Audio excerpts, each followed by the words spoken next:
Për të gjitha subjektet apo personat që depozitojnë inerte në shtratin e Lumit Kir, do të merren masa drastike deri në ndjekje penale. Kjo ishte deklarata e kreut të njësisë administrative Rrethinat Vlash Pjetri, gjatë punimeve për pastrimin e disa prej zonave më problematike ku janë depozituar mbetje.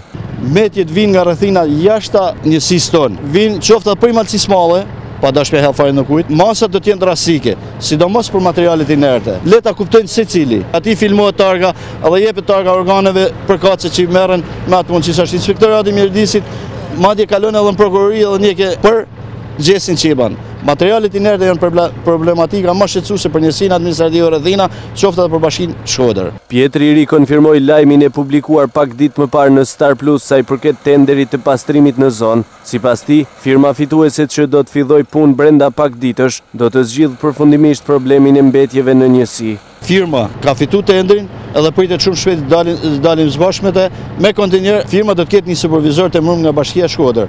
Mandena do të njekin gjithë procedurën e pastrimit në komplet territorin e njësisë administrative Rrethina. Në moment që del firma është i zgjidhur për këtë problem, nuk do të ketë probleme më në disa pika nxehta se pjesa kryesore pastrohet çdo ditë rutinë. Prej 2 vitesh në njësinë administrative Rrethinat sa i përket menaxhimit të mbetjeve janë shfaqur shumë problematika. Kjo edhe si pasojë mos shpërndarjes së koshave në territor.